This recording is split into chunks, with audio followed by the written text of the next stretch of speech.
continuamos acá en Vladimir a la Una. Le damos la bienvenida al doctor Antonio Molina. Bienvenido, Antonio. Gracias por venir al programa. Antonio, la situación actual, mucha confrontación. Hay gente que piensa que hay un paralelismo entre lo que pasó el 11 de abril y lo que está pasando el día de hoy en Venezuela, pero particularmente en algunas ciudades del país, como lo puntualizaba Enrique Ochoa Antich. ¿Cuál es tu visión? Tú que estuviste muy vinculado a todos estos hechos del 11 de abril de 2002. Bueno, efectivamente, eso ha sido motivo de análisis por diferentes grupos y por supuesto no escapamos nosotros los abogados que dimos la cara en esos juicios a propósito de los muertos y heridos en abril del 2002, donde nos tocó, por cierto, a mí en primera oportunidad defender a aquellas personas que disparaban en Puente Llaguno, a las cuales se les acusó de haber disparado contra una marcha de oposición indefensa allí.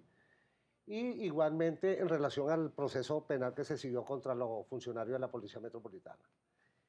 Nosotros hemos establecido efectivamente un paralelismo entre aquellos hechos y los hechos de ahora. Y no solamente aquellos hechos, sino inclusive contra el año pasado, a propósito de las elecciones donde el señor Capriles dijo aquella famosa frase de que la gente saliera a drenar su bravura, pues, su rabia. Entonces, el paralelismo surge porque precisamente cada cierto tiempo esto se da como un goteo. Y es innegable que hay un sector de la oposición, no todo, y en eso confluyo con Ochoa Antich, que me antecedió aquí en la entrevista, en el sentido que no es toda la oposición la que nosotros estimamos que está en esos planes de conspiración y de salida de fuerza, sino que hay un sector muy radicalizado que obedece a instrucciones foráneas, exógenas, y que precisamente cada cierto tiempo pone en funcionamiento esa especie de formato. ¿Qué se busca cada cierto tiempo? Calentar las calles, sacar manifestaciones y provocar muertos y heridos, que son prácticamente el argumento que darían base y fundamento al rompimiento del hilo constitucional. Y si tú te pones a ver, es que no solamente hay un paralelismo entre aquellos hechos del 11 de abril y lo que actualmente se acaban de desarrollar, sino que allí hay muchos actores que estuvieron presentes en abril del 2002, están presentes también acá. El caso de el señor Capriles Radonsky, el señor Leopoldo López, María Corina Machado. En el caso específico de María Corina Machado, todos sabemos el papel que tuvo allí en Miraflores el día 12 de abril, cuando se realizaba la famosa juramentación de Pedro Carmona Estanga. Ella fue allí a Miraflores prácticamente a avalar con su firma el decreto que disolvía los poderes.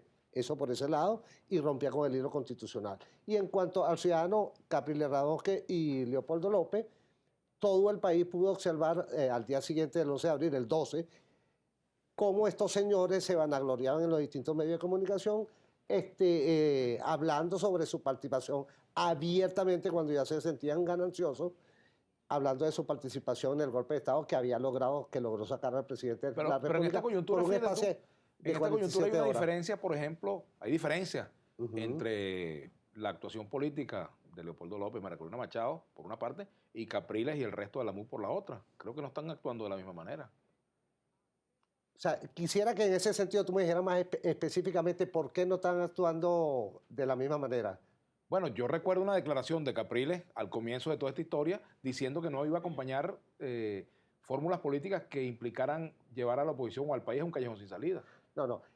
La intervención de Capriles dando esas declaraciones viene a posteriori. Hubo un silencio total de parte de este ciudadano después cuando se empezaron a desarrollar los hechos el 12 de febrero frente a la Fiscalía, donde él mantuvo un silencio, y es después a los días cuando ve el descalabro de las guarimbas y de quienes para ese momento, que era la señora María Corina Machado y el señor Leopoldo López, cuando hubo el descalabro desde el punto de vista comunicacional, cuando ya era evidente el rechazo de la ciudadanía a ese tipo de guarimba, es cuando sale este señor a recuperar el terreno perdido y prácticamente a reivindicarse como el líder de la oposición, y no era porque prácticamente hubiese asumido una posición de rechazo a este tipo de intervenciones que buscaban, al igual que en abril del 2002, sacar al presidente de la jefatura del Estado.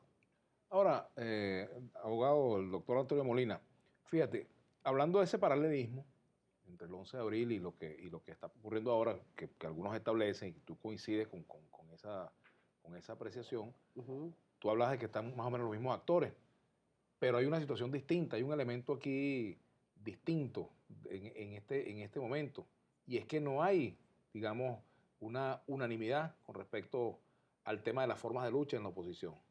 Hay factores que tienen una crítica, como tú escuchabas a Ochoa Antich, a lo que vienen haciendo algunos grupos opositores. Y ese es un dato muy importante, ¿no? Bueno, o sea, para este momento, a diferencia de abril del 2002, sí hay un sector bastante amplio de la oposición que al final y al cabo se oponen a esa actitud de guarimba y de salida de fuerza. Eso es evidente, pero eso ha sido prácticamente una maduración política a través de estos años. Pero es que en abril del 2002, a propósito de lo que está sucediendo en este momento, yo recuerdo que allí en abril del 2002 confluyeron numerosos sectores de la oposición en pedir la renuncia al presidente de la República, pero al final y al cabo, ¿quién se hizo de la jefatura del Estado en cabeza de Carmona Stanga? Este mismo sector radicalizado, integrado entre otros, entre Leopoldo López, María Corina Machado, Radonqui y por supuesto sin dejar de mencionar a Julio Borges. En estos días yo veía en una entrevista... Pero tú no notas las diferencias que hay entre ellos. Hay una diferencia entre Primero Justicia en este momento y Voluntad Popular, que yo creo que es evidente. Y María Claro, pero claro que hay diferencia, pero esa diferencia viene de querer ejercer la jefatura de la oposición. Y esa pelea es evidente y es innegable. Y por cierto, hablando de fe de cámara, fíjate tú cómo hay un elemento de diferencia. En aquel momento, Carmona Stanga fue el jefe de Estado, fue el jefe de Estado de facto, producto de un golpe, golpe de Estado. Llegó a presidente producto de un golpe de Estado, 48 horas. Pero hoy el presidente de Fede Cámara está asistiendo a las jornadas de diálogo con el gobierno. Y esa es una cuestión que se aplaude, precisamente, y esa es una de las cuestiones, una de las pocas cuestiones de diferencia que nosotros podemos observar en este momento, que Fede Cámara parece ser, en cabeza de su presidente, que entendió el verdadero papel de los empresarios, que no es otro que mantenerse en el sector productivo y no participando en guarimba ni en conspiraciones políticas. Esa es una cuestión que es innegable que viene sucediendo en este momento. Otro tema que es interesante conversarlo contigo, porque tú fuiste abogado, como muy bien lo señalaba, de los llamados pistoleros de Puente Llaguno, que fueron señalados pues, por la oposición de ser los responsables de algunas muertes en ese momento. Estuvieron sometidos a juicio algunos de ellos, ¿no? Y en aquel momento se hablaba de los pistoleros de Puente Llaguno, se hablaba también de los círculos bolivarianos, ahora se habla de los colectivos. Me gustaría una reflexión tuya sobre esto. Bueno, precisamente esa es otra analogía que nosotros vemos en relación a los argumentos utilizados en aquella oportunidad en abril del 2002 y esos argumentos que se vienen utilizando en este momento. Yo recuerdo que en abril del 2002 hubo una campaña sistemática y reiterada a través de los distintos medios de comunicación que hacían oposición al gobierno, donde se señalaba de que este gobierno había armado a los círculos bolivarianos. Al igual que en este momento se viene tratando de trasladar la responsabilidad por la muerte y lesiones ocurridas en este momento a los colectivos. O sea, se trata de prácticamente un mismo formato y querer endosar la cuestión de la violencia en cabeza del gobierno. Esa es una cuestión de paralelismo que nosotros observamos precisamente porque eso obedece a un mismo formato puesto en práctica cada cierto tiempo. Ahora, ¿tú no has llegado a la conclusión, después de todos estos años, que en aquel momento y en este momento hay gente armada de los dos lados? No. ¿No? No. Y eso yo te lo puedo... Y te lo puedo...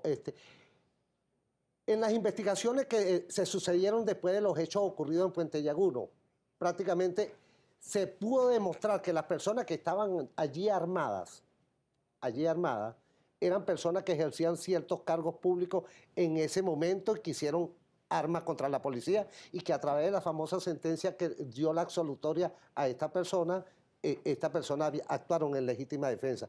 Pero cuando nosotros hablamos de grupos armados, da la casualidad que en el espacio de 47 horas que siguieron a la debacle constitucional en abril del 2002, aquí fueron allanadas y perseguían numerosos miembros, casas, residencias, oficinas públicas del oficialismo y no se incautaron las armas que ellos decían que poseían los círculos bolivarianos.